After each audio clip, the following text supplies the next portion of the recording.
Bereqeti i dhënjes.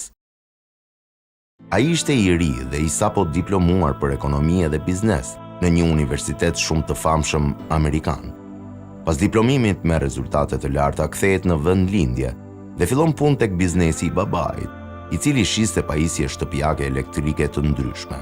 Punën e kishte marrë me shumë zell dhe seriozitet, duke i zbatuar një për një teoritë ekonomike që kishte studiuar në Amerikë. Që në fillim të punës kishte vënë re që babai, në mënyrë të përsëritur, dhuronte pajisje elektrike, një frigorifer dikujt, një lavatriçe një tjetri, një diçka tjetër një të treti etj. Të gjithë përfituesit ishin nga shtresa e varfër, jetim, gra të veja, nevojtar. Ju duk diçka e tepërt kjo. E përse u duhej dhënë kaq shumë këtyre njerëzve? Ishte dakord që t'u jepej ndonjë kacide, por jo një frigorifer apo lavatriçe. Filloi të llogaris një për një koston e këtyre pajisjeve të reja, të cilat në vend se të shiteshin edhe të fitoheshin para, u dhuroheshin ca varfanjakëve. Humbjet i dilin goxha të konsiderueshme. Po të shfrytëzoheshin gjithë ato para të hedhura kot sipas tij, situata financiare e biznesit, kush e di sa do të përmirësohej. Shifrat ishin realisht të mëdha. I bindur në idenë e tij, ai i kërkoi babait të bisedonte rreth kësaj çështje dhe ja shtroi si problem. I tha se ishte i bindur se e kishte shumë gabim që kishte dhuruar edhe vazhdonte të dhuroj pajisje elektrike, fringo të reja dhe të shtrenjta. Ishte diçka që binte ndesh me logjikën tregtare dhe teoritë financiare që kishte mësuar gjatë studimeve të tij në Amerikë. I ati, pasi e dëgjoi me vëmendje, i tha: "Birë, unë nuk kam ndërmend të heq dorë nga kjo gjë. Nëse ti je kundër, që tani mund ta marrësh gjysmën e biznesit edhe ti zbatosh me biznesin tënd të gjitha teoritë për të cilat më flet." Dhe djali pranoi. Biznesi u nda më dysh dhe secili vazhdoi punën. Që në fillim personazhi ynë u përball me vështirësi nga më të ndryshmet.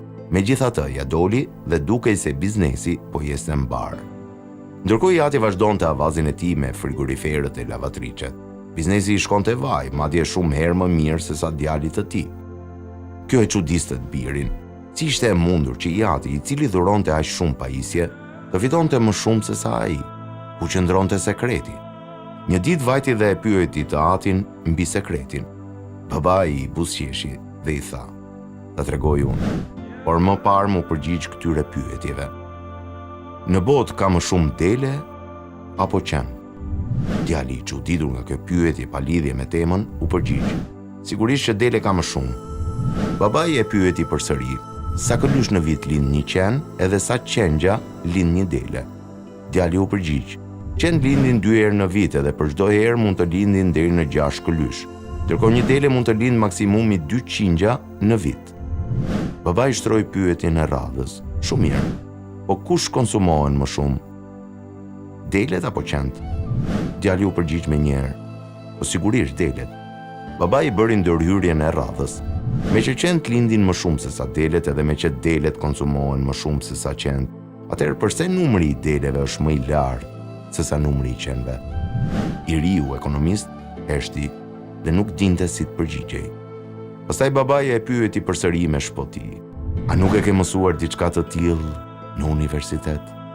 Pa marrë përgjigje, i tha: "Birim, është bereqeti edhe sadakaja, ajo që e shton pasurinë edhe nuk e lë të paksohet, sepse sadakaja është e lidhur direkt me Zotin. Profeti Muhammed sallallahu alaihi wasallam thoshte: Sadakaja nuk e pakson pasurinë."